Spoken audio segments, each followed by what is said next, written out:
Hello everyone, welcome back to my channel. तो हमारा आज का टॉपिक है, मुझे तो बेटा ही चाहिए, बहू बेटा ही होना चाहिए, वही तो हमारे खानदान का नाम रोशन करेगा, हमारा इकलौता वारिस। और अगर बेटी होगी तो अरे ये तो पराया धन है, एक ना एक दिन दूसरे के घर चली ही जाएगी। उसकी खुद की फैमिली उसे पराया धन कहती है और शादी करके जब वो जाती है तो उसे वहां ये कहा जाता है कि अरे ये तो दूसरे घर से आई है, तो उसका अपना घर है कहाँ।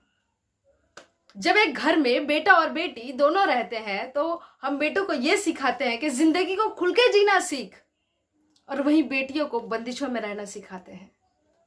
लड़कों को बाहर भेजते हैं खेलने के लिए और लड़कियों को घर में रखकर घर के काम काज सिखाते हैं।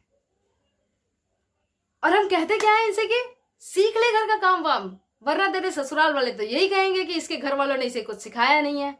हम इनमें छोटे से ही भेद करते आ रहे हैं कि ये तो लड़का है, यही तो आगे चल के हमें देखेगा, और बेटियों का क्या है, ये तो शादी करके चली ही जाएंगी।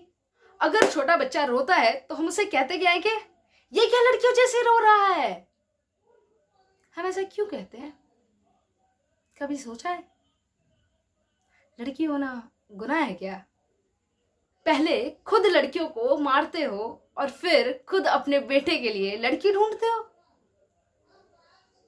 सभी को अपनी वाइफ के लिए फीमेल डॉक्टर चाहिए, पर फीमेल डॉक्टर आएगी कहां से? हमने तो अपनी बेटियों को घर के कामों में उलझा रखा है। बेटों को तो पढ़ा देते हम, पर बेटियों को यह सोचकर नहीं पढ़ाते कि पढ़ लिख कर करेगी भी क्या। आगे चलकर तो शादी करके बच्चे और घर ही तो संभाल लें। अगर बेटा आगे पढ़ना चाहता है तो उसे हम ये कहते कि बेफिक्र होके पढ़, पैसों का इंतजाम हम कर लेंगे। और वहीं अगर बेटी आके हमसे कहे कि मुझे आगे पढ़ाई करनी है तो हम उनसे ये कहते हैं कि कहाँ से लाएंगे इतने पैसे। और वहीं आप कहो कि भाई भी तो पढ़ रहा है, तो वो ये कहेंगे अरे वो तो लड़का है, पढ़ेगा लिखेगा काम करेगा, हमारे फैमिली का नाम करेगा। तू भी सोच, तेरा भाई है वो। और इसी तरह उसे अपने एजुकेशन का सैक्रिफाइस करना पड़ता है। अगर बेटा कहे कि उसे आगे जॉब करनी है तो उसे हम ये कहते कि हाँ हाँ करना, हम तो यही चाहते कि तू बस अपने पैरों पे खड़ा हो जाए। और यही बात अगर बेटियां बोले तो हम ये कहते हैं कि अरे जब तक मैं जिंदा हूं तुझे काम करने की जरूरत क्या है, खिला पिला तो रहे हम तुझे, किसी चीज की कमी थोड़ी है। पर उन्हें समझाए भी तो कैसे कि बात खिलाने पिलाने और कमी की नहीं, खुद के पैरों पे खड़े होने की है। लड़का पढ़ लिख ले तो उसे नौकरी दिलवा दो, और लड़की पढ़ लिख ले तो उसकी शादी करवा दो। जब लड़कियां शादी के बाद कहती है कि उन्हें जॉब करना है तो उन्हें यह सुनने मिलता है कि अरे तुम जॉब करोगी तो घर और बच्चे कौन संभालेगा। ऐसा कहां लिखा है कि लड़कियां घर संभालेगी और लड़के काम करेंगे?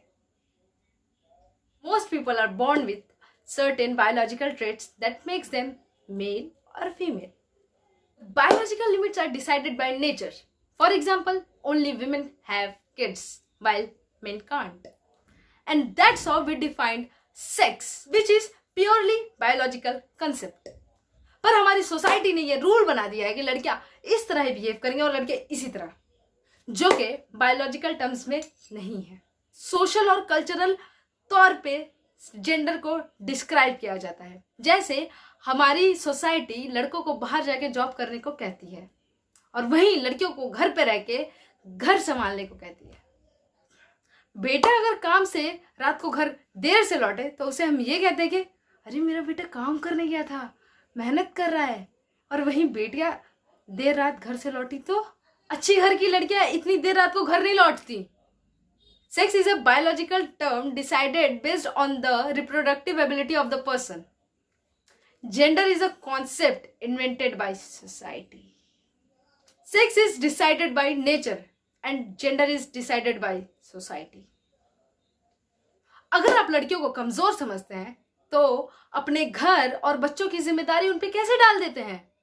अगर वो कमजोर है तो वो ये जिम्मेदारी संभाल ही नहीं सकती। कमजोर वो नहीं, हमारी सोच है, और भेद उनमें नहीं, हमारी सोच में है। Thank you so much for watching guys. अगर आपको वीडियो पसंद आए तो लाइक कमेंट शेयर जरूर।